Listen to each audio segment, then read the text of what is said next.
어두운 밤, 비가 추적추적 내리는 서울의 골목길에서 한 여자가 숨을 헐떡이며 달리고 있었다. 그녀의 발소리가 무릉덩이를 튀기며 메아리 쳤지만 그 뒤를 쫓는 무언가의 발자국 소리는 더 가까워져만 갔다. 도와주세요. 누구든. 그녀의 속삭임이 공기를 가르지만 대답하는 것은 오직 바람과 비뿐이었다. 그 순간 그녀의 눈앞에 나타난 것은 붉은 빛을 띤 그림자.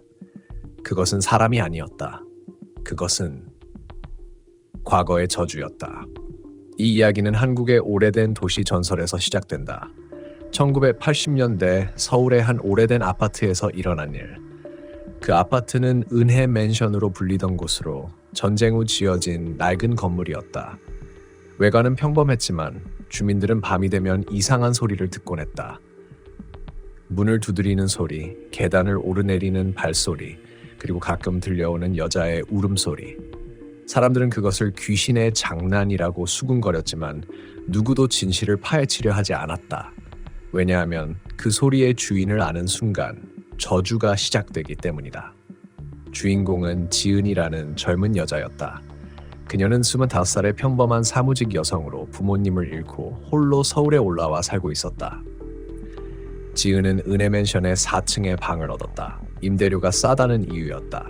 이사 온 첫날 그녀는 이상한 느낌을 받았다. 방 안의 공기가 무겁고 벽지 뒤에서 무언가 스멀스멀 기어다니는 듯한 소리가 들렸다. 그냥 피곤해서 그런가 봐. 그녀는 스스로를 타일렀다. 하지만 그날 밤 잠이 들자마자 꿈이 시작되었다. 꿈속에서 지은은 낯선 여자를 만났다. 그 여자는 긴 검은 머리를 풀어헤친 채 하얀 치마 저고리를 입고 있었다. 얼굴은 창백했고 눈동자는 새까맣다. 나를 찾아줘. 여자가 속삭였다. 지은은 깜짝 놀라 깨어났다. 땀이 비오듯 흘렀다. 무슨 꿈이야? 그녀는 중얼거리며 물을 마시러 부엌으로 갔다. 그런데 싱크대 아래에서 작은 상자가 발견되었다. 먼지가 쌓인 오래된 상자였다. 호기심에 열어보니 안에 든 것은 낡은 일기장과 작은 인형이었다. 인형은 붉은 옷을 입은 여자 인형으로 눈이 유난히 생생했다. 일기장은 1960년대에 쓰인 것 같았다. 주인은 수연이란 여자였다. 수연은 은혜맨션의 초기 주민으로 사랑하는 남자와 결혼을 앞두고 있었다. 하지만 남자는 전쟁에서 돌아오지 못했다. 수연은 절망에 빠져 매일 일기장에 그리움을 적었다. 오빠 왜 안 오나요? 나 혼자서 어떻게 살아요? 일기장은 점점 어두워졌다. 수연은 점차 정신이 이상해졌고 결국 아파트 옥상에서 뛰어내렸다. 하지만 그녀의 시체는 발견되지 않았다. 주민들은 그녀가 사라졌다고 믿었다. 그러나 진실은 달랐다. 수연은 죽기 전 자신의 영혼을 인형에 가두는 주술을 걸었다. 누군가 나를 기억해주면 나는 돌아올 수 있어. 그 인형은 저주의 매개체였다. 지은은 일기장을 읽으며 소름이 돋았다. 이게 왜 여기 있어? 그녀는 상자를 치워버리려 했지만 손이 떨려서 그럴 수 없었다. 그날 밤 다시 꿈이 왔다. 이번에는 수연이 더 가까이 다가왔다. 너는 나를 닮았어. 나처럼 외로워. 지은은 비명을 지르며 깨어났다. 방 안이 차가웠다. 창문이 열려 있었다. 그녀는 창문을 닫으려다 밖을 보았고 아파트 아래 골목에서 붉은 옷을 입은 여자가 서 있는 것을 보았다. 여자는 고개를 들어 지은을 바라보았다. 그 눈은 인형의 눈과 같았다. 다음 날 지은은 출근길에 이상한 일을 겪었다. 지하철에서 누군가 그녀를 따라오는 느낌이 들었다. 뒤를 돌아보니 아무도 없었다. 사무실에 도착해서도 불안했다. 동료인 민준이 걱정스럽게 물었다. 지은 씨, 안색이 안 좋아요. 무슨 일 있어요? 지은은 망설이다가 아파트 이야기를 했다. 민준은 웃으며 말했다. 그 아파트 유명해요. 귀신 이야기 많아요. 그냥 미신일 거예요. 하지만 지은은 믿을 수 없었다. 퇴근 후 그녀는 도서관에 가서 은혜맨션에 대한 자료를 찾았다. 오래된 신문기사에서 수연의 이야기를 확인했다. 젊은 여인 실종, 자살 추정. 기사에는 수연의 사진이 있었다. 지은은 충격받았다. 수연의 얼굴은 자신과 닮아 있었다. 특히 눈이. 집으로 돌아온 지은은 인형을 꺼내보았다. 인형의 눈이 빛나는 듯했다. 이게 저주인가? 그녀는 인형을 버리기로 결심했다. 아파트 뒤편 쓰레기통에 던졌다. 하지만 그 밤 소리가 시작되었다. 문 두드리는 소리. 똑똑똑. 지은은 문을 열지 않았다. 소리는 점점 커졌다. 똑똑똑. 그녀는 귀를 막고 이불 속으로 파고들었다. 새벽이 되자 소리가 멈췄다. 안도하며 일어나 보니 문 앞에 인형이 놓여 있었다. 버린 인형이 돌아온 것이다. 공포에 질린 지은은 민준에게 도움을 청했다. 민준은 주말에 아파트를 방문했다. 정말 이상하네. 이 인형 어디서 왔어요? 그는 인형을 들여다보며 말했다. 그 순간 방 안의 불이 깜빡였다. 바람 한 점 없는데 창문이 저절로 열렸다. 민준은 웃으며 전기 문제겠죠 라고 했지만 그의 눈에는 두려움이 스쳤다. 그들은 함께 일기장을 다시 읽었다. 수연의 마지막 페이지에는 내 영혼은 인형에 갇혔어. 나를 풀어줄 사람은 나를 닮은 자. 하지만 그 대가로 그녀의 몸을 취할 거야 라고 쓰여 있었다. 지은은 몸이 떨렸다.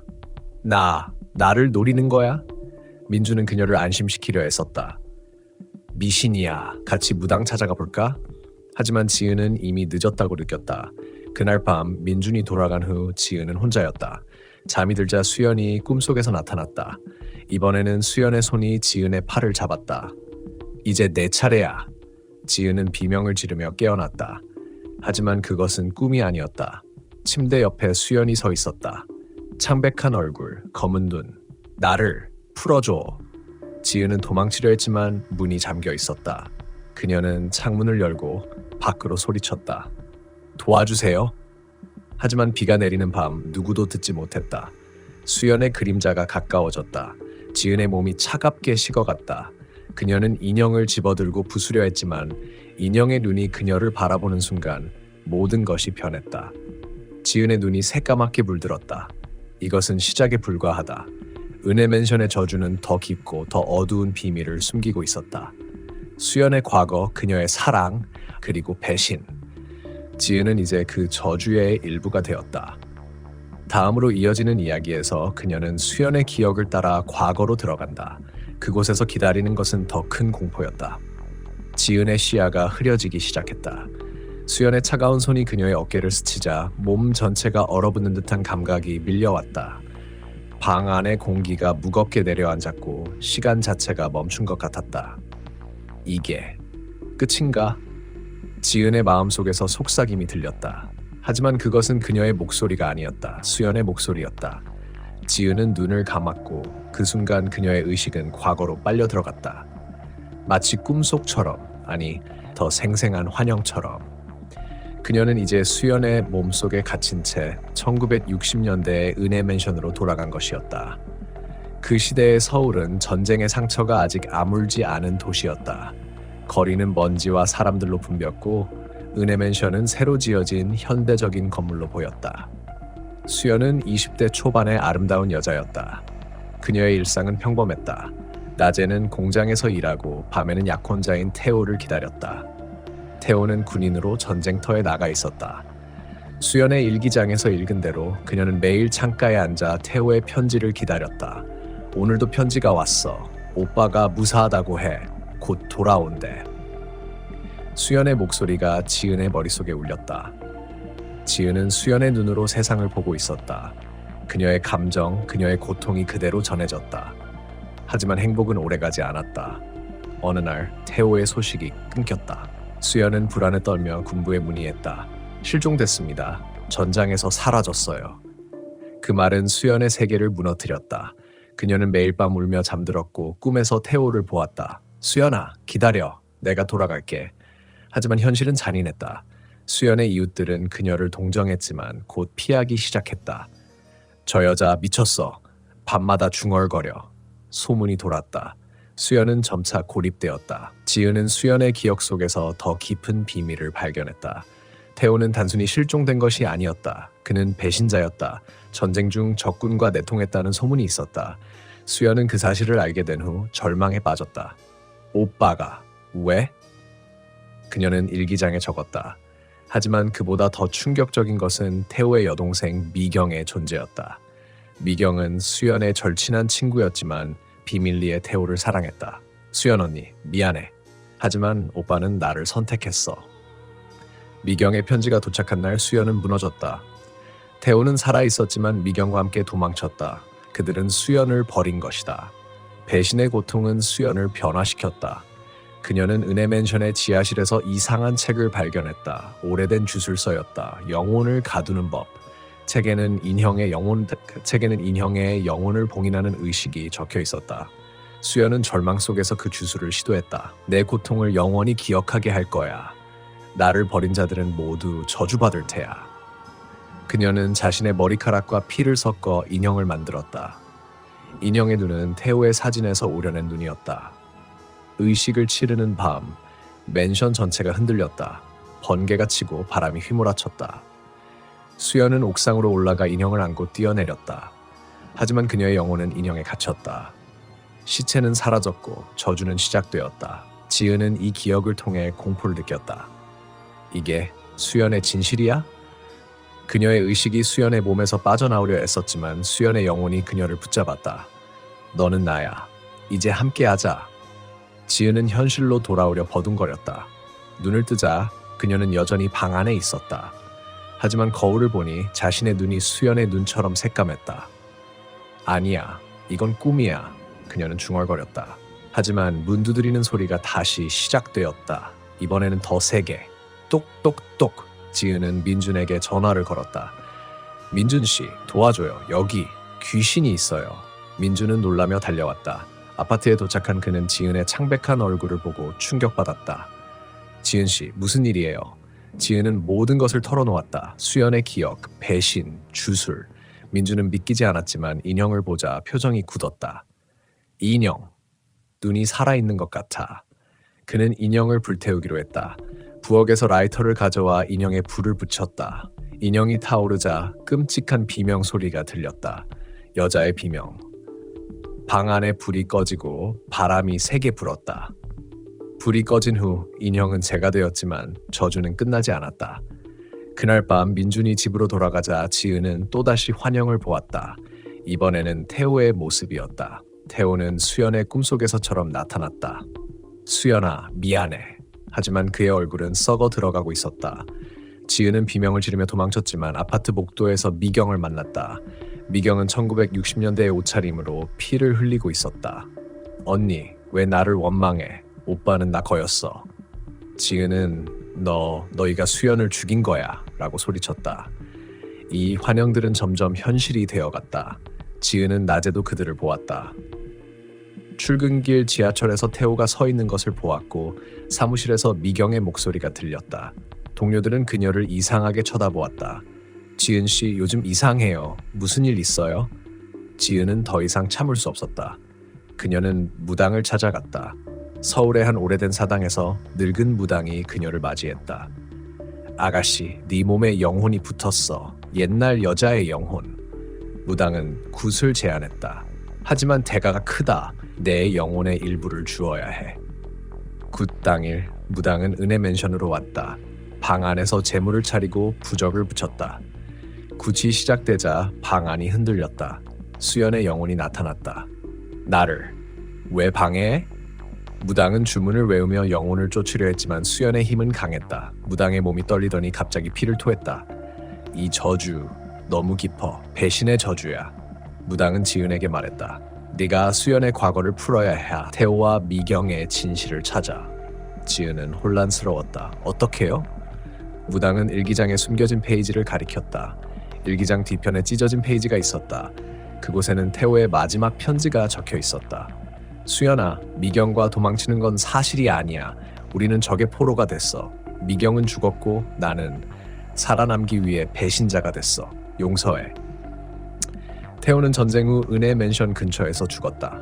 그의 시체는 지하실에 묻혀 있었다. 수연은 그 사실을 모르고 주술을 걸었다. 저주는 오해에서 비롯된 것이었다. 지은과 민주는 함께 지하실을 파헤쳤다. 낡은 아파트 지하실은 먼지와 거미줄로 가득했다. 그곳에서 태호의 유골을 발견했다. 유골 옆에는 미경의 목걸이가 있었다. 이게 진실이야. 지은은 눈물을 흘렸다. 하지만 그 순간 수연의 영혼이 최후의 힘을 발휘했다. 지하실이 무너지기 시작했다. 벽이 갈라지고 천장에서 돌이 떨어졌다. 나를 버리지 마. 수연의 비명이 메아리쳤다. 민준이 지은을 끌어당겨 도망쳤다. 그들은 가까스로 탈출했다. 지하실이 무너지자 저주는 풀린 듯했다. 인형의 재가 바람에 날아갔다. 하지만 지은의 눈은 여전히 약간 어두웠다. 완전히 끝난 건가? 그녀는 중얼거렸다. 밤이 되자 새로운 소리가 들렸다. 이번에는 웃음소리. 수연의 웃음. 고마워. 이제 자유야. 이 이야기는 아직 끝나지 않았다. 저주의 뿌리는 더 깊었고 은혜 맨션의 다른 주민들도 그 저주에 얽혀 있었다. 다음 섹션에서 지은은 맨션의 숨겨진 역사로 더 깊이 파고든다. 그곳에는 더 많은 영혼들이 기다리고 있었다. 지은은 지하실에서 빠져나온 후 숨을 헐떡이며 민준의 팔을 붙잡았다. 무너지는 소리가 뒤에서 들려왔지만 그들은 가까스로 아파트 밖으로 나왔다. 비가 그친 밤하늘은 별이 반짝였지만 지은의 마음은 여전히 어둠에 갇혀 있었다. 이제 끝난 거 맞아? 그녀의 목소리는 떨렸다. 민준은 고개를 끄덕였지만 그의 눈에도 확신이 없었다. 유골을 발견했으니까 수연의 오해가 풀렸을 거야. 저주는 사라질 거라고 무당이 말했잖아. 하지만 그날 밤 지은의 꿈속에서 수연이 다시 나타났다. 이번에는 미소 지으며 고마워. 하지만 아직 끝나지 않았어. 맨션의 다른 영혼들이 깨어났어. 다음날 아침 지은은 이상한 소식을 들었다. 은혜 맨션의 다른 주민들이 밤새 이상한 소리를 들었다고 했다. 복도에서 울음소리, 계단에서 발자국 소리, 그리고 문을 긁는 소리. 이웃 아줌마가 지은의 문을 두드리며 말했다. 아가씨, 어젯밤에 무슨 일 있었어? 건물 전체가 흔들렸어. 지은은 얼굴이 창백해졌다. 저주가 풀린 게 아니라 오히려 확산된 것이다. 수연의 영혼이 자유로워지면서 맨션에 갇혀있던 다른 영혼들을 깨운 모양이었다. 지은은 민준에게 전화를 걸어 모든 것을 설명했다. 민준 씨, 도와줘요. 이게 끝이 아니에요. 민준은 역사학을 전공한 친구를 불렀다. 그의 이름은 현우였다. 현우는 서울의 오래된 건물들에 대한 전문가였다. 셋은 카페에서 만났다. 현우는 은혜 맨션의 역사를 설명했다. 이 건물은 원래 일제강점기 때 지어진 창고였어. 전쟁 후 아파트로 개조됐지. 하지만 그 창고에서 많은 사람들이 죽었어. 강제노동으로 끌려온 조선인들이 고문당하고 처형됐대. 그 영혼들이 아직 남아있을 수 있어. 지은은 소름이 돋았다. 수연의 저주가 그 영혼들을 자극한 것이다. 그럼 어떻게 해? 현우는 오래된 지도를 펼쳤다. 지하실 아래에 비밀방이 있을 거야. 거기서 유골을 더 찾아야 해. 제대로 된 장례를 치러줘야 영혼들이 안식할 수 있어. 그들은 밤을 기다려 은혜 맨션으로 돌아갔다. 지하실은 무너진 잔해로 가득했다. 민준이 삽을 들고 파헤치기 시작했다. 먼지가 피어오르고 썩은 냄새가 났다. 지은은 랜턴을 들고 주위를 비췄다. 갑자기 그녀의 발밑에서 무언가 움직였다. 뭐야? 바닥이 갈라지며 손이 튀어나왔다. 썩은 손. 지은은 비명을 지르며 뒤로 물러났다. 현우가 소리쳤다. 조심해. 그건 환영이야. 하지만 손은 진짜였다. 그것은 지은의 발목을 잡았다. 차가운 감촉이 피부를 파고들었다. 민준이 삽으로 손을 내리쳤다. 손이 잘려나가자 피가 아니라 검은 연기가 피어올랐다. 더 깊이 파자 비밀방이 드러났다. 방 안에는 수십 구의 유골이 쌓여 있었다. 해골들은 고통스러운 자세로 굳어 있었다. 벽에는 일본어로 된 낙서가 있었다. 죽음의 창고. 현우가 설명했다. 여기서 많은 사람들이 고문당했어. 영혼들이 복수를 원해. 그 순간 방 안의 공기가 변했다. 바람이 불고 유골들이 떨리기 시작했다. 지은의 의미의 속삭임이 들렸다. 우리를 풀어줘! 수십 개의 목소리가 동시에 울렸다. 지은은 공포에 질려 주저앉았다. 이게 다 수연 때문이야? 환영이 시작되었다. 방 안에서 일제시대의 장면이 재현됐다. 일본 군인들이 조선인들을 끌고 와 채찍으로 때렸다. 비명소리가 메아리쳤다. 한 남자가 고문을 당하며 외쳤다. 살려줘. 가족이 기다려. 지은은 그 남자의 얼굴을 보았다. 그는 태호의 조상처럼 보였다. 태호의 집안이 이 창고와 관련이 있었어? 현우가 기록을 확인했다. 맞아. 태호의 할아버지가 이 창고의 관리자였어. 그는 일본군과 협력했대. 그 죄로 전쟁 후 처형됐어. 수연의 배신은 더 깊은 뿌리를 가지고 있었다. 집안의 저주가 대대로 이어진 것이다. 영혼들이 지은 일행을 포위했다. 투명한 그림자들이 다가왔다. 민준이 부적을 꺼내 불태웠다. 떨어져! 하지만 영혼들의 힘은 강했다. 현우의 팔이 저절로 꺾였다. 그는 고통의 비명을 질렀다. 지은은 수연의 인형 재를 떠올렸다. 그녀는 주머니에서 재를 꺼내 바닥에 뿌렸다. 수연아, 네가 깨운 거야. 이제 네가 진정시켜. 재가 뿌려지자 수연의 영혼이 나타났다. 이번에는 평화로운 모습으로. 미안해. 내 오해가 모든 걸 망쳤어. 수연은 영혼들을 향해 손을 뻗었다. 이제 쉬어. 복수는 끝났어. 영혼들이 서서히 사라지기 시작했다. 방 안의 공기가 가벼워졌다. 하지만 마지막 영혼, 가장 강한 하가 남았다. 그것은 태호의 할아버지였다. 내 죄를 용서해. 그는 지은에게 다가왔다. 지은은 떨리는 손으로 유구를 만졌다. 용서할게. 이제 가. 그 말이 끝나자 영혼이 빛으로 변해 사라졌다. 지하실이 조용해졌다. 셋은 지쳐서 바닥에 주저앉았다. 이제 정말 끝난 거야? 민준이 물었다. 지은은 고개를 끄덕였다. 하지만 그녀의 눈에는 여전히 어두운 그림자가 남아 있었다. 며칠 후 지은은 은혜 맨션을 떠났다. 새로운 아파트로 이사갔다. 민준과는 가까워졌고 현우는 맨션의 역사를 책으로 쓰기로 했다. 하지만 밤이 되면 지은은 가끔 소리를 들었다. 멀리서 들리는 속삭임. 고마워. 수연의 목소리였다. 저주는 끝났지만 기억은 영원히 남았다. 지은은 그 경험을 통해 배웠다. 거의 상처는 쉽게 사라지지 않는다. 그것은 우리 안에 살아 숨쉬며 때때로 깨어나 공포를 불러일으킨다. 하지만 이야기는 여기서 끝나지 않는다. 은혜 맨션은 여전히 서 있었고 새로운 세입자들이 들어왔다. 그들은 아직 모른다. 건물의 깊은 곳에 숨겨진 더 많은 비밀을. 다음 섹션에서 새로운 주인공이 등장한다. 그는 맨션의 1층에 사는 남자로 밤마다 창고에서 들리는 이상한 소리에 시달린다. 그 소리는 사람의 신음 소리였다. 새로운 세입자 준호는 은혜 맨션의 1층에 방을 얻었다. 그는 30대 초반의 프리랜서 작가로 조용한 곳을 찾아 이사 왔다. 임대료가 저렴하고 건물이 오래되어 분위기가 영감을 줄 것 같았다. 이사 온 첫날 그는 짐을 풀며 만족스러운 미소를 지었다. 여기서 새로운 소설을 쓰자. 하지만 그날 밤 소리가 시작되었다. 벽 뒤에서 들리는 신음소리. 처음에는 이웃집 소리라고 생각했다. 하지만 소리는 점점 가까워졌다.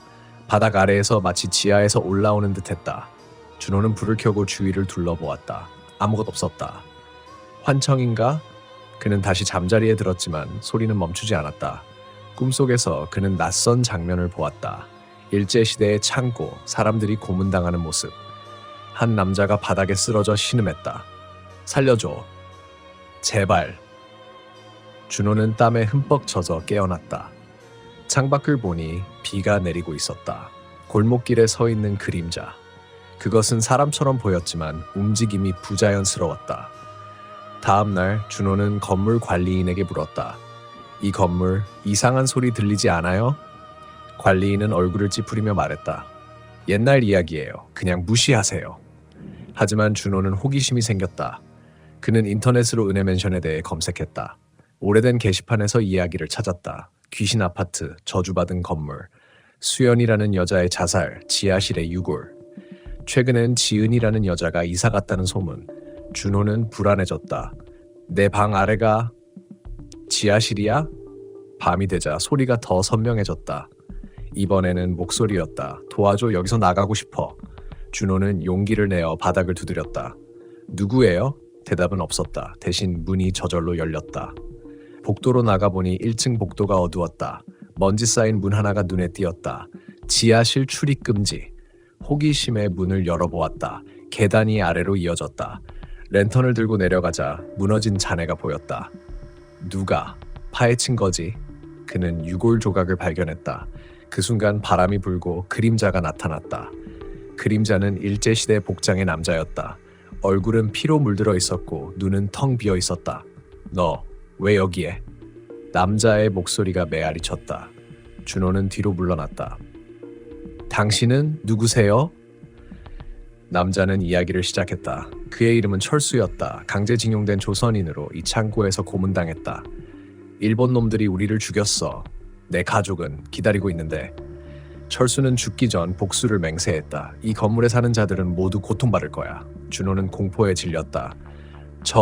저는 관계없어요. 하지만 철수의 영혼은 사라지지 않았다. 그는 준호의 몸에 스며들기 시작했다. 준호의 손이 저절로 움직였다.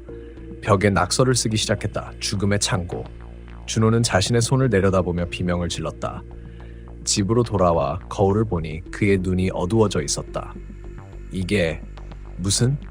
그는 지은의 이름을 떠올렸다. 검색으로 그녀의 연락처를 찾았다. 전화를 걸자 지은의 목소리가 들렸다. 누구세요? 준호는 모든 것을 설명했다. 지은은 한숨을 쉬며 말했다. 또 시작됐어. 그 건물의 저주는 끝나지 않아. 지은, 민준, 현우가 다시 보였다. 그들은 준호의 방으로 왔다. 지하실을 다시 파헤쳐야 해. 현우가 말했다. 하지만 지하실은 이미 무너져 접근이 어려웠다. 밤에 굿을 준비했다. 무당을 다시 불렀다. 무당은 도착하자마자 얼굴을 굳혔다. 영혼들이 더 많아졌어. 철수의 영혼이 깨어났어. 굿이 시작되자 방 안이 흔들렸다. 철수의 영혼이 나타났다. 복수해야 해. 다른 영혼들도 모여들었다. 공기가 차가워지고 불이 깜빡였다. 지은은 수연의 기억을 떠올렸다. 철수 씨, 당신의 고통 이해해요. 하지만 복수는 더 많은 고통을 낳을 뿐이에요. 철수는 망설였다. 그의 눈에 눈물이 고였다. 내 가족, 그들은? 현우가 기록을 보여주었다. 당신의 가족은 살아남았어요. 후손들이 있어요. 철수는 천천히 사라졌다. 다른 영혼들도 따라갔다. 하지만 마지막에 새로운 영혼이 나타났다. 그것은 일본 군인의 영혼이었다. 너희 용서할 수 없어. 그는 가장 강한 원한을 품고 있었다. 군인의 영혼은 방 안을 휘저었다. 물건들이 날아다니고 벽이 갈라졌다. 무당이 주문을 외우다 쓰러졌다. 이 영혼 너무 세. 민준이 부적을 던졌지만 소용없었다. 준호의 몸이 다시 제멋대로 움직였다. 군인의 영혼이 그를 조종했다. 모두 죽여. 준호의 손이 칼을 쥐었다. 지은은 비명을 지르며 도망쳤다. 복도에서 추격이 시작되었다. 군인의 웃음소리가 메아리쳤다. 도망칠 수 없어. 지은은 옥상으로 올라갔다. 비가 다시 내리기 시작했다. 군인의 영혼이 다가왔다. 이 건물은 내 거야. 영원히. 지은은 옥상 난간에 서서 외쳤다. 용서해. 과거는 끝났어. 그 순간 수연의 영혼이 다시 나타났다. 나도 용서할게. 수연과 철수, 다른 영혼들이 모여 군인을 포위했다. 빛이 터지며 군인의 영혼이 산산조각났다. 건물이 크게 흔들리더니 조용해졌다. 새벽이 밝았다. 준호는 정신을 차렸다. 끝. 났어? 지은은 고개를 끄덕였다. 그들은 건물을 떠났다. 은혜 맨션은 여전히 서 있었지만 이제 소리가 멈췄다. 하지만 깊은 곳에서 아주 작은 속삭임이 남아있었다. 언젠가 다시. 이 이야기는 과거의 상처가 어떻게 현재를 괴롭히는지 보여준다. 저주는 용서로 풀리지만 기억은 사라지지 않는다. 다음 섹션에서 더 넓은 도시의 전설로 확장된다. 서울의 다른 건물들에도 비슷한 저주가 숨어있다. 비가 그친 서울의 거리에서 한 남자가 회사 창고 문 앞에 서서 귀를 기울였다. 그 소리는 다시 시작되었다. 낮은 신음소리, 마치 누군가 고통에 몸부림치는 듯한. 이번에는 분명히 들렸어. 그의 손이 떨리며 문손잡이를 잡았지만 열리지 않았다. 안에서 무언가, 아니 누군가가 그를 기다리고 있었다. 공포가 그의 등을 타고 흘러내렸다. 이제 이야기는 은혜 맨션에서 벗어나 서울의 다른 곳으로 옮겨간다. 저주는 하나의 건물에 국한되지 않았다. 그것은 도시 전체에 퍼진 뿌리 깊은 악몽의 일부였다. 지은과 다른 친구들이 풀어낸 수연의 저주는 오히려 다른 영혼들을 자극해 깨웠다. 서울의 오래된 건물들, 특히 일제강점기 때 지어진 창고나 공장들은 비슷한 비밀을 숨기고 있었다. 그중 하나가 바로 한성물류라는 회사의 창고였다. 이 창고는 1940년대에 지어진 곳으로 전쟁 중 무기 저장소로 사용되었다. 수많은 사람들이 그곳에서 죽었다. 강제노동, 고문, 그리고 처형. 새로운 주인공 승민은 한성물류의 신입 직원이었다. 그는 28살의 젊은 남자로 야간 근무를 맡고 있었다. 회사 창고는 서울 외곽에 위치해 밤이 되면 고요했다. 너무 고요해서 불안할 정도였다. 입사 첫날 선배가 웃으며 말했다. 야간에 혼자 있지 마. 이상한 소리 들린대. 승민은 장난이라고 생각했다. 귀신 이야기죠? 요즘 시대에. 하지만 그날 밤 소리가 시작되었다. 창고 깊숙한 곳에서 들리는 사람의 신음소리. 아파. 승민은 랜턴을 들고 안으로 들어갔다. 선반 사이로 그림자가 어른거렸다. 누구 있어요? 그의 목소리가 메아리쳤지만 대답은 신음소리뿐이었다. 다음 날 승민은 회사 동료들에게 물었다. 창고에서 소리 들은 적 있어? 동료 하나가 얼굴을 굳히며 말했다. 옛날에 사고 있었어.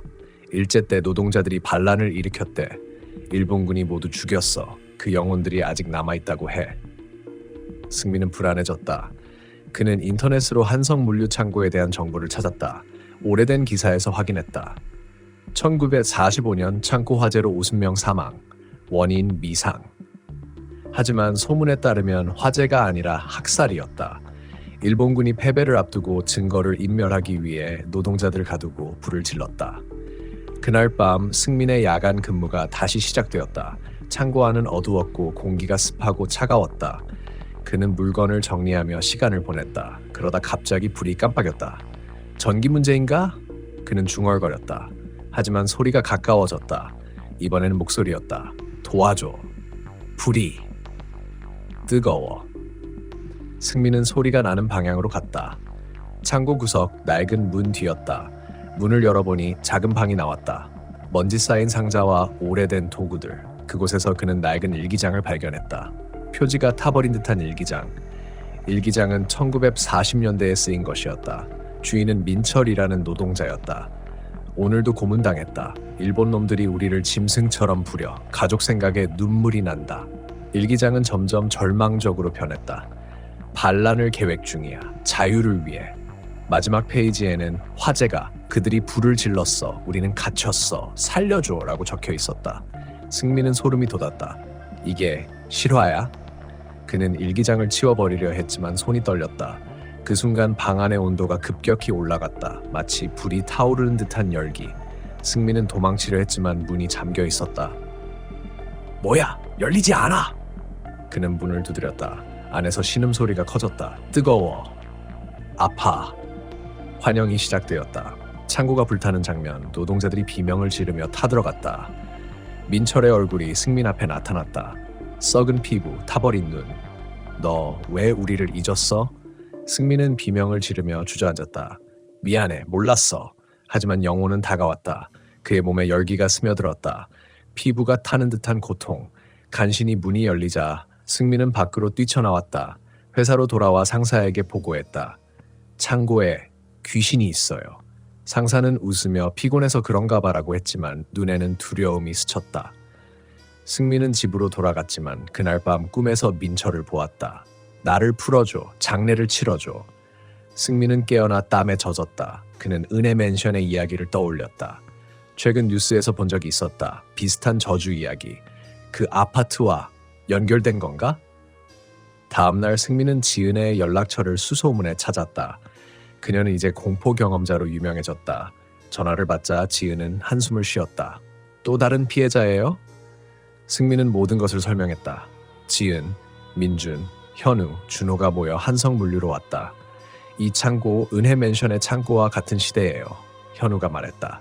그들은 일기장을 분석했다. 민철의 후손이 태호의 집안과 관련이 있었다. 저주의 고리가 이어지는 거야. 밤에 그들은 창고로 들어갔다. 무당을 동반했다. 굿을 준비하며 영혼들을 불러냈다. 민철과 다른 노동자들의 영혼이 나타났다. 복수, 불로 태워. 창고에 불꽃이 피어올랐다. 환영의 불이지만 열기는 진짜였다. 승민의 옷이 타기 시작했다. 지은이 외쳤다. 용서해, 용서해. 과거는 끝났어. 무당이 주문을 외우자 영혼들이 망설였다. 현우가 유골을 찾기 시작했다. 창고 바닥 아래 타버린 유골들이 묻혀 있었다. 이걸 제대로 장례 치러야 해. 유골을 파헤치자 영혼들의 비명이 절정에 달했다. 창고가 흔들리고 천장이 무너질 듯했다. 민준이 부적을 뿌렸다. 떨어져. 영혼들이 서서히 사라졌다. 하지만 민철이 마지막으로 말했다. 고마워. 이제 쉬게 해줘. 불이 꺼지고 창고가 조용해졌다. 승민은 안도하며 눈물을 흘렸다. 끝났어. 정말로. 하지만 저주는 완전히 끝나지 않았다. 서울의 다른 곳에서 비슷한 소리가 들리기 시작했다. 지하철 터널, 오래된 공장, 심지어 현대적인 빌딩에서도 과거의 상처가 도시를 뒤덮고 있었다. 지은 일행은 이제 공포 해결사가 되었다. 그들은 다음 사건으로 향했다. 이번에는 서울의 한 지하 벙커였다.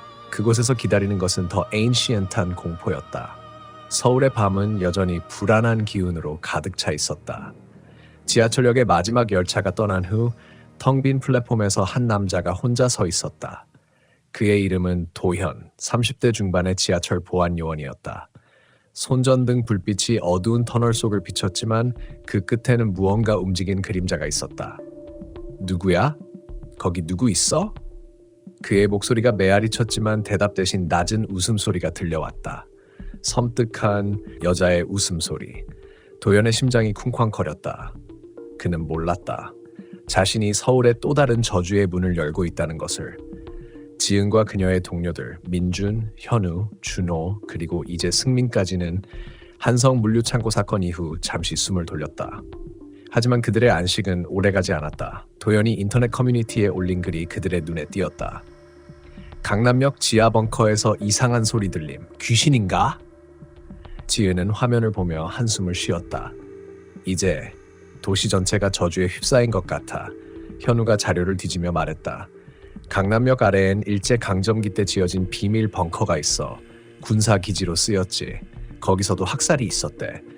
그들은 도연을 만나기 위해 강남역으로 향했다. 도연은 초췌한 얼굴로 그들을 맞았다. 밤마다 소리가 들려요. 웃음소리, 비명, 그리고 발소리. 터널 끝에서 누가 날 보고 있는 것 같아요. 그는 떨리는 손으로 손전등을 쥐었다. 지은은 그의 눈을 보며 물었다. 혹시 뭔가를 발견했나요? 물건이나 기록 같은 거? 도연은 고개를 끄덕였다. 벙커 안에서 낡은 상자를 찾았어요. 안에 편지랑 피 묻은 천이 있었어요. 그들은 도연을 따라 지하 벙커로 들어갔다. 강남역의 지하 깊숙한 곳, 일반인의 출입이 금지된 구역이었다. 벙커는 습하고 곰팡이 냄새로 가득했다. 벽에는 일본어 낙서와 총알 자국이 남아있었다. 여기가 전쟁 때 명령소였어. 현우가 속삭였다. 상자를 열어보니 편지와 함께 작은 유리병이 나왔다. 병 안에는 검은 액체가 들어있었다. 뭐지? 승민이 물었다. 무당이 동행했는데 그녀는 병을 보자마자 얼굴이 하얗게 질렸다. 이건 피야. 저주를 묶은 피. 편지는 1943년에 쓰인 것이었다. 작성자는 미츠코라는 일본군 간호사였다. 우리는 죄를 지었다. 조선인 포로들을 실험 대상으로 삼았다. 그들의 피를 뽑아 저주를 만들었다. 이 벙커는 영원히 저주받을 것이다. 편지는 떨리는 글씨로 끝났다. 내가 죽어도 이 죄는 사라지지 않아. 지은은 편지를 읽으며 몸이 떨렸다. 실험? 무슨 실험? 현우가 자료를 찾아 설명했다. 일본군이 생체 실험을 했어. 화학 무기 테스트, 그리고 주술 실험. 이 벙커는 그 중심지였어. 그날 밤 그들은 벙커에서 굿을 준비했다. 무당은 부적을 붙이고 제물을 차렸다. 이 저주는 강해. 피로 묶인 저주는 쉽게 풀리지 않아. 굿이 시작되자 벙커 안이 흔들렸다. 벽에서 피가 스며나오고 공기가 뜨거워졌다. 미츠코의 영혼이 나타났다. 그녀는 군복을 입은 창백한 여자였다. 눈은 텅 비었고 입에서 검은 피가 흘렀다. 너희, 감히 내 저주를 건드려? 그녀의 목소리는 날카로웠다. 뒤에서 수십 개의 그림자가 나타났다. 포로들의 영혼이었다. 그들은 비명을 지르며 다가왔다. 아파, 살려줘. 도연은 공포에 질려 뒤로 물러났다. 이게 뭐야? 민준이 부적을 던졌지만 영혼들은 멈추지 않았다. 미츠코가 웃으며 말했다. 이 피는 내 거야. 그리고 너희 것도 될 거야. 그 순간 승민의 팔에서 피가 흘렀다. 상처도 없이 피가 저절로 흘러나왔다. 지은은 외쳤다. 미츠코, 너도 피해자야. 이 전쟁은 너를 이렇게 만든 거야. 미츠코의 눈에 잠시 망설임이 스쳤다. 내가 피해자라고? 현우가 자료를 꺼냈다. 미츠코는 강제로 끌려온 조선인 간호사였어. 일본군이 그녀를 협박해서 실험에 가담하게 했지. 그녀도 고통받았어. 지은은 미츠코를 향해 손을 뻗었다. 용서해. 너도 저도. 우리 모두 이 저주에서 벗어나야 해. 미츠코의 얼굴이 일그러졌다. 용서? 그게 가능해? 그녀의 영혼이 흔들리기 시작했다. 포로들의 비명이 잦아들었다. 무당이 마지막 주문을 외웠다. 가라, 이제 쉬어! 빛이 터지며 미츠코와 영혼들이 사라졌다. 유리병이 깨지고 검은 피가 바닥으로 스며들었다. 벙커는 조용해졌다. 도연은 무릎을 꿇고 울었다. 이제 끝난 건가요? 지은은 고개를 저었다. 아직 아니야. 이 도시는 저주로 가득해. 그들은 벙커를 떠났다. 하지만 다음 날 새로운 소식이 들려왔다. 서울 도심의 오래된 병원에서 이상한 소리가 들린다는 제보였다. 환자들의 비명, 의사들의 속삭임. 지은은 한숨을 쉬었다. 우리가 이 도시를 구해야 해. 그들은 병원으로 향했다. 그곳은 1930년대에 지어진 영신병원이었다. 일제강점기 때 군병원으로 쓰였고 수많은 환자들이 실험 대상으로 희생되었다. 병원 지하에는 비밀 연구실이 있었다. 지은 일행은 그곳에서 또 다른 저주를 마주한다. 이번에는 더 강력한 그리고 더 오래된 악령이었다. 어둠이 깔린 영신병원의 복도는 썰렁한 냉기로 가득했다. 지은은 손전등을 쥔 손이 떨리는 것을 느끼며 앞장섰다. 뒤에서 민준, 현우, 준호, 승민, 그리고 도연이 조용히 따라왔다. 병원 입구의 낡은 간판은 비바람에 흔들리며 삐걱거렸다. 여기서 뭔가 잘못됐어. 도연이 속삭였다. 그의 목소리는 공포로 갈라져 있었다. 그 순간 지하에서 올라오는 비명 소리 그들을 멈추게 했다. 날카롭고 인간 같지 않은 비명. 살려줘. 제발. 지은의 심장이 쿵쾅거렸다. 이 소리는 그녀가 은혜 맨션에서 들었던 것과 너무나 비슷했다. 저주는 끝나지 않았다. 오히려 더 깊은 어둠으로 그들을 끌어들이고 있었다. 영신병원은 일제강점기 때 일본군의 비밀 연구소로 사용된 곳이었다. 겉으로는 부상병을 치료하는 병원이었지만 지하에서는 끔찍한 생체 실험이 자행되었다. 조선인 포로, 심지어 민간인까지 실험 대상으로 끌려왔다. 화학 무기 테스트, 생체 해부, 그리고 주술적 실험까지. 이곳에서 죽은 자들의 원한은 병원 벽에 스며들어 있었다. 지은 일행은 지역 주민의 제보를 받고 이곳에 왔다. 밤마다 병원에서 빛이 새어 나온다는 소문이었다. 창문 없는 지하에서 빛이 나온다는 건 단순한 소문이 아니었다. 그들은 병원 로비에 들어섰다. 먼지 쌓인 병상과 녹슨 의료기구들이 흉물스럽게 널려 있었다. 공기는 곰팡이와 썩은 피 냄새로 무거웠다. 현우가 오래된 병원 기록을 뒤지며 말했다. 여기 지하 3층에 비밀 연구실이 있어. 일본군이 프로젝트 흑혈이라는 실험을 했대. 사람의 피를 이용해 영혼을 조종하려 했어. 승민이 얼굴을 찌푸렸다. 그게 한성물류 벙커의 저주와 관련 있는 거야? 지은은 고개 끄덕였다. 그래, 미츠코의 피병도 그 일부였어. 이 병원은 그 저주의 근원지일지도 몰라. 그들은 지하로 내려가는 계단을 찾았다. 낡은 철문 뒤로 어두운 계단이 이어졌다. 계단을 내려갈수록 공기가 차갑고 끈적해졌다. 도연이 손전등을 비추자 벽에 새겨진 이상한 문양이 드러났다. 주술적 기호였다. 무당이 동행했는데 그녀는 문양을 보자마자 부적을 꺼냈다. 이건 강력한 저주야. 영혼을 가두는 문양이야. 그녀의 목소리는 떨렸다. 계단 끝에서 그들은 거대한 철문을 발견했다. 문에는 출입금지, 위험이라고 적혀 있었다. 하지만 문틈으로 붉은 빛이 새어나오고 있었다. 문을 열자 지하 연구실이 드러났다. 방은 넓고 벽에는 실험 도구와 피 묻은 메모들이 어지럽붙어 있었다. 중앙에는 거대한 유리 탱크가 있었다. 탱크 안에는 검은 액체가 떠다녔고 그 안에서 사람의 형체가 어른거렸다. 저게 뭐야? 준호가 속삭였다. 무당이 다가가 탱크를 만지자 액체가 출렁이며 비명이 터져나왔다. 아파. 제발 나를 꺼내줘.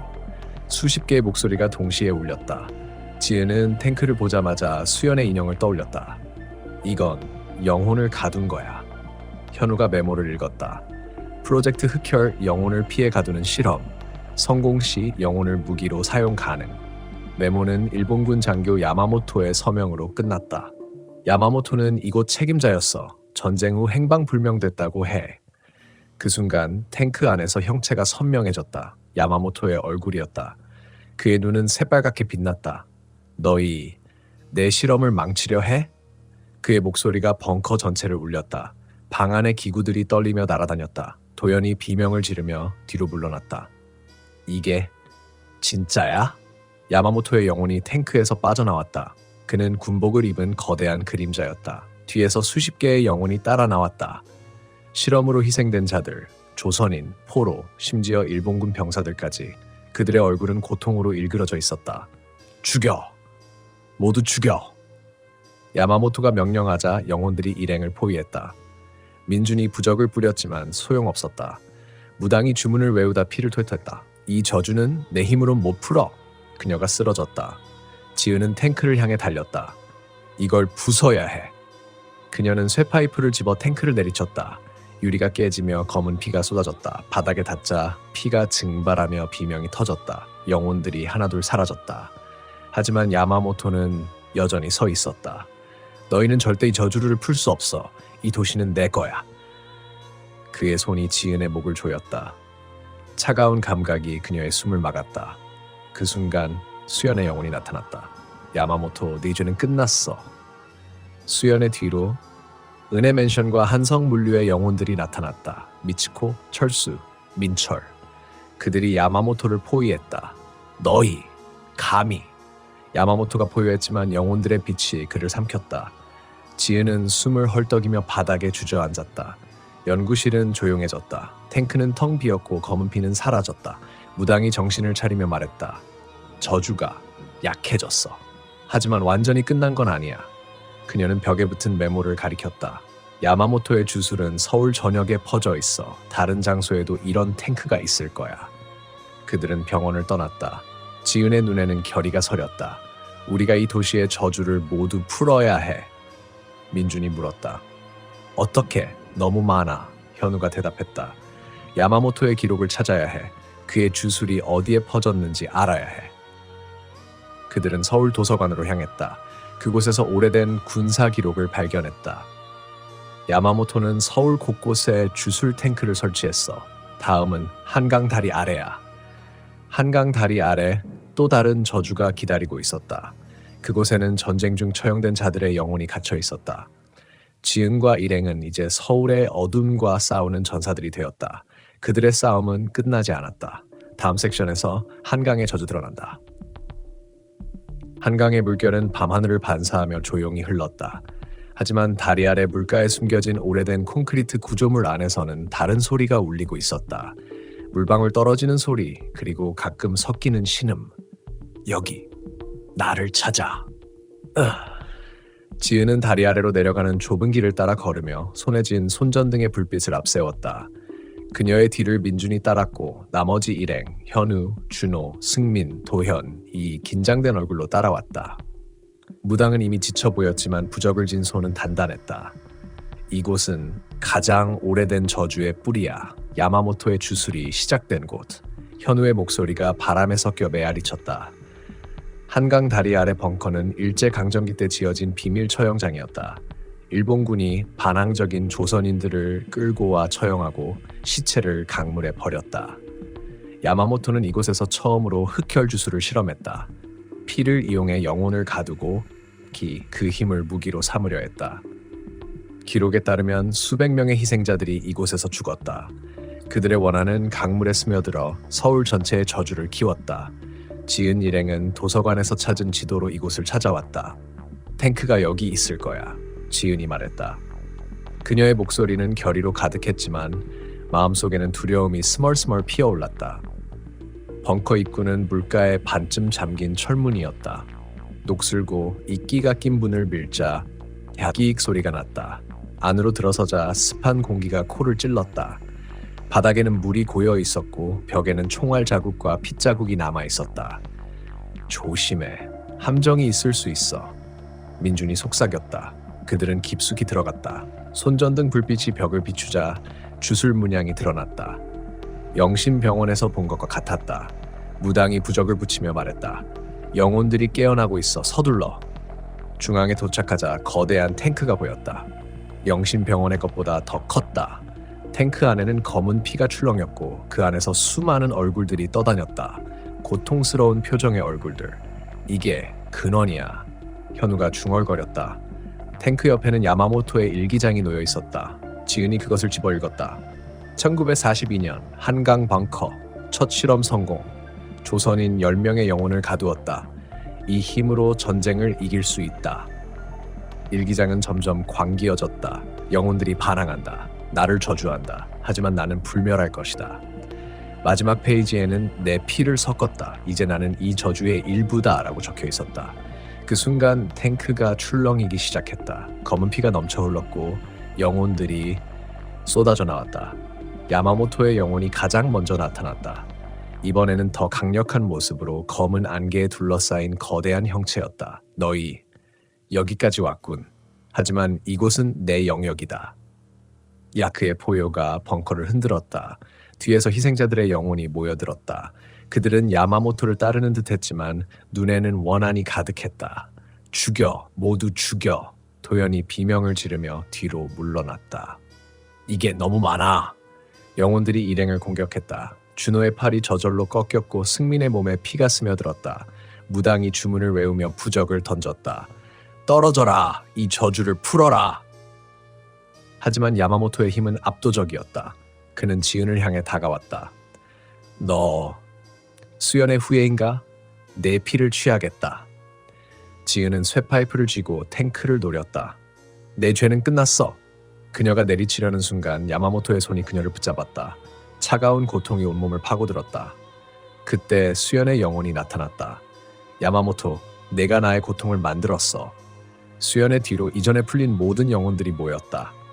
은혜 맨션의 수연과 태호, 한성물류의 민철, 영신병원의 미츠코, 그리고 더 많은 이름 모를 영혼들.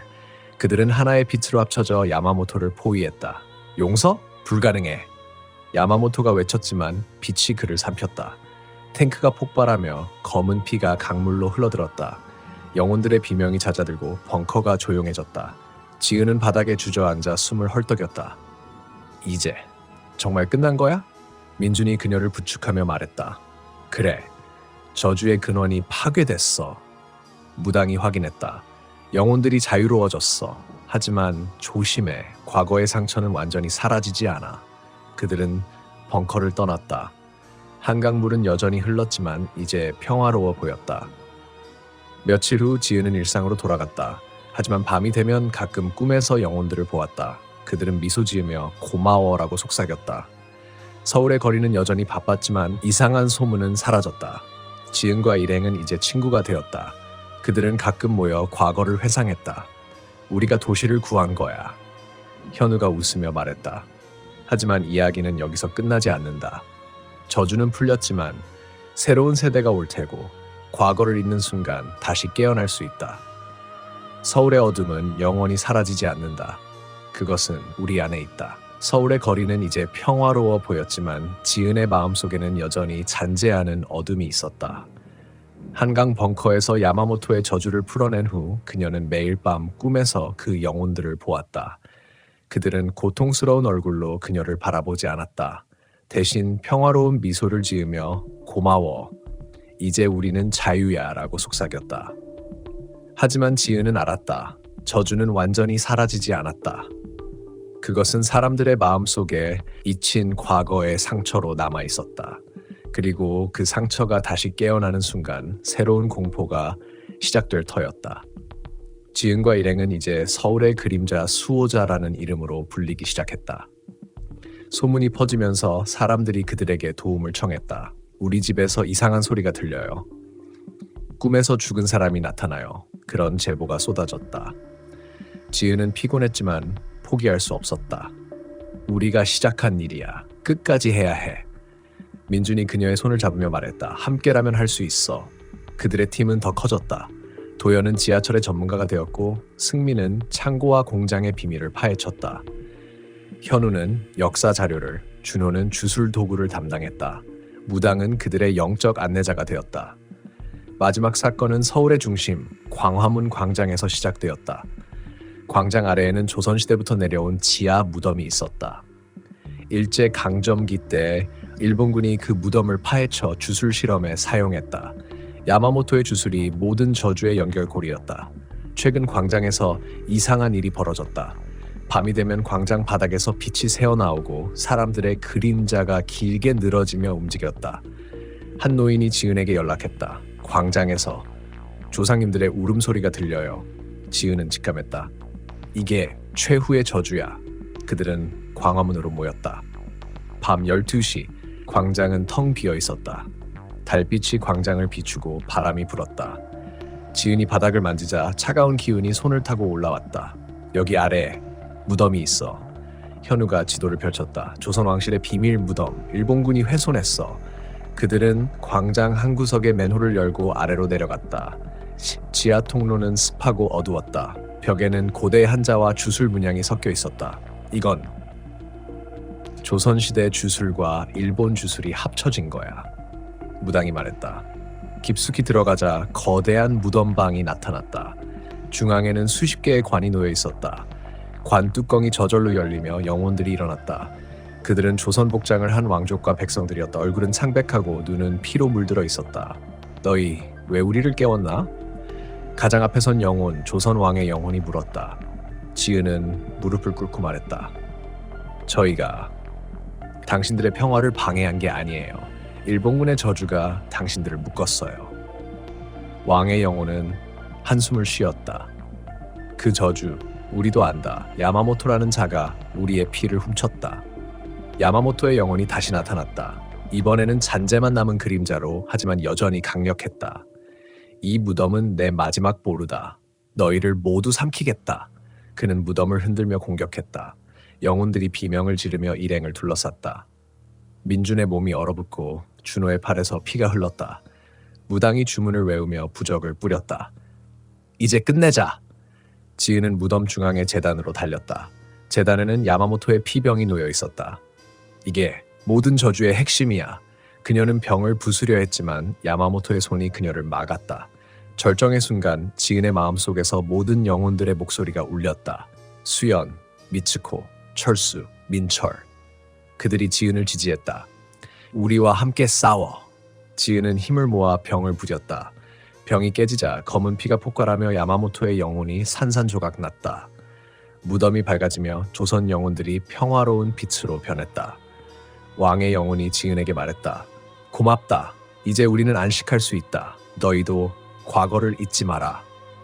영혼들이 사라지자 지하가 조용해졌다. 광장으로 돌아온 지은 일행은 새벽 하늘을 보았다. 태양이 떠오르고 서울이 깨어나고 있었다. 지은은 눈물을 흘렸다. 이제 정말 끝났어. 민준이 그녀를 안았다.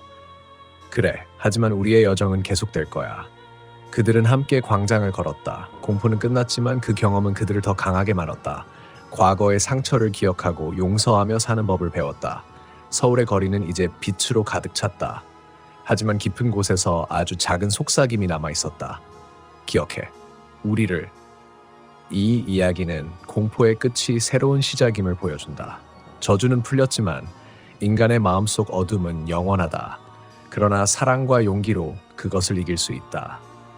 지은과 친구들은 이제 평범한 삶을 살지만 언제든 공포가 부를 때 대응할 준비가 되어 있다. 서울은 여전히 미스터리로 가득하지만 그들은 그 미스터리를 지키는 수호자가 되었다.